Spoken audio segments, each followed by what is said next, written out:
If your skin is feeling rough, dry, and bumpy, you may not need another cosmetic product. You might actually just need to make a trip to your baking aisle so that you can get your hands on flour. Yes, flour. So baking flour is something that I started experimenting with as a body scrub many years ago when I first heard about the fact that in India they use chickpea flour as a scrub. And that got me thinking about what else in the flower category could work as a scrub, because one of my main philosophies or principles when it comes to skincare is that whatever I apply topically should be nourishing my skin, because these tissues are no different from the tissues internally. So as much as we need to nourish ourselves internally, I personally believe that we should also be making sure that whatever we apply topically is nourishing us. This is something that is not only part of my own personal practice, is what I help women sort through in my one-on-one sessions. This is a big priority for me. So once I heard about this use of chickpea, I decided to kind of go on a bit of an experiment, and I ended up trying 4 different flours through the year. So I tried coconut, rice, oats, as well as chickpea flour, of course. So I'm going to break down for you what my impressions were and the one I stuck with. So my least favorite was coconut flour, and that was simply because coconut flour is much more abrasive, so you can really feel the granules. They're quite sharp, and I personally do not like scrubs that actually have that scraping feel to them. So I didn't use that for very long.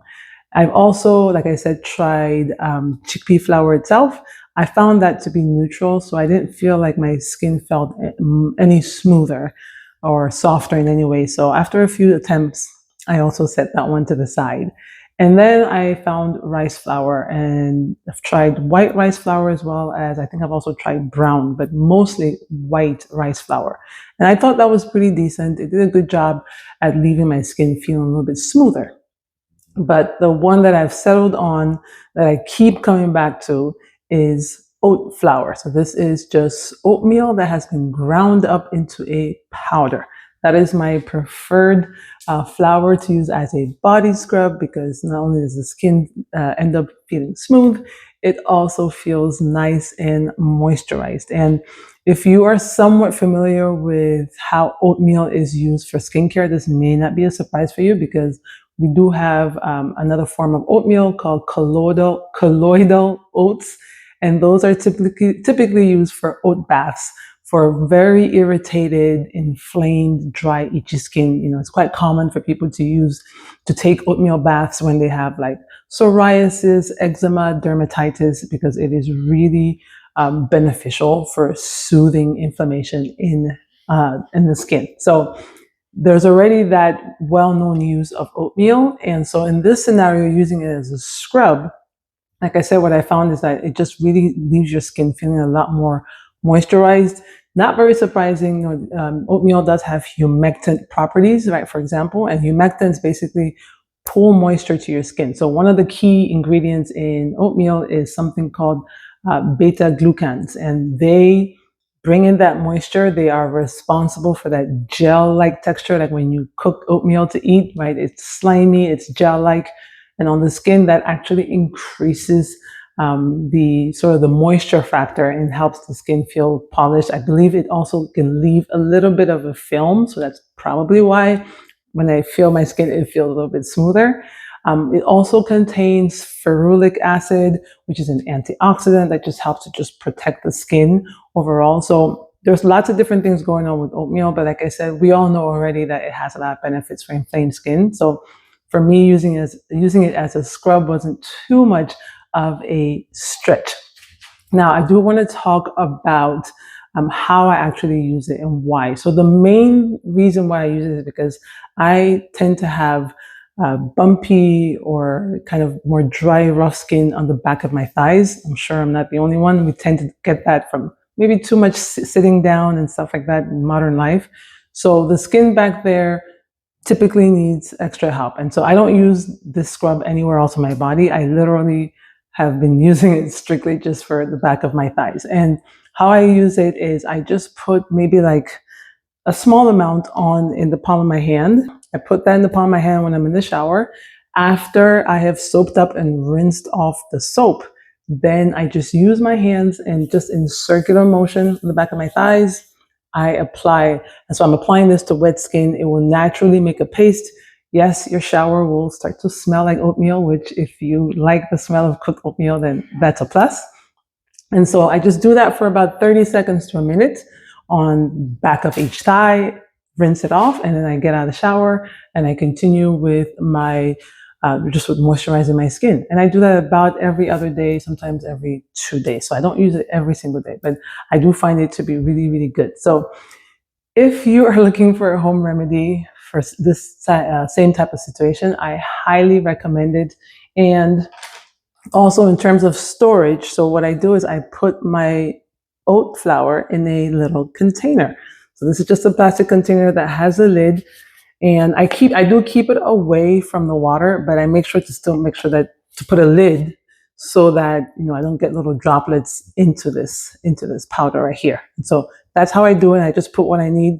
This might last me, maybe like a week or two, depending on how frequently I use it. And in terms of brands, it does not really matter. I've tried many different brands. They all work. Currently, this is what I'm using. I'm using Quaker Oats flour. This probably cost me about $6 off of Amazon, $6-7. So, and you're getting like a pound and 4 ounces of oat flour. So it's gonna last you a while because you don't really need much, like I said. So that's basically how I go about using it. So wanted to share that real quickly with you guys because, as I mentioned, one of my big philosophies is I really think that it's important for us when we're thinking about taking care of our skin that we don't just look at it as, just going for these very aggressive products that have just chemicals in them that don't actually nourish, because the skin needs nourishment, and how healthy our skin is a reflection of the nourishment that it's getting. Not only the nourishment from, internally from the blood flowing through the body, but also the nourishment it's getting from topical products. So to me, it's super important that the more we can actually feed the skin inside and out, then it becomes, this is more fun. We look healthier and it's just easier, because why not use something like oat flour that you probably already have? Maybe you're using it to bake. I certainly love baking with it. So you buy one thing and you use it for cooking and you use it for your skin, but that kind of multi-purpose approach to me also seems like a much easier way to go about life. So you're not constantly buying new product and buying one specific thing for only one use. I believe very much in you should be able to walk into your kitchen and pull out one thing, and maybe you've got like 2, 3, 4, 5 different ways that you use it in your life in whatever capacity that might be. So that's what I wanted to share. If you have ever tried any flours, like I said, I know that chickpea flour is a more popular one. If you've tried that, or if you yourself use oat flour or something else, I'd love to hear your experience with it. If this is your first time hearing about this and you decide to give it a shot, come back, leave a comment below this video so that other people can just, learn from your experience. And I'd just love to hear how it works for you as well. And if you are someone that is looking to simplify your entire wellness routine, right? So you're a woman over 40, just like me, and you're looking to just keep simplifying and simplifying and simplifying, because that's what I'm all about. That's what this channel is all about. I also offer one-on-one sessions where I help you to sort through whatever it is that you need help with, whether it's related to your hormones, related to simplifying your skincare routine, your stress. To be honest, they're all connected. It's kind of hard to separate all of them. They tend to go together, but that's what I'm all about. And so I'll leave a link below to a session if you want to book some time with me. In the meantime, thank you so much for watching, and I will see you next time. Bye-bye.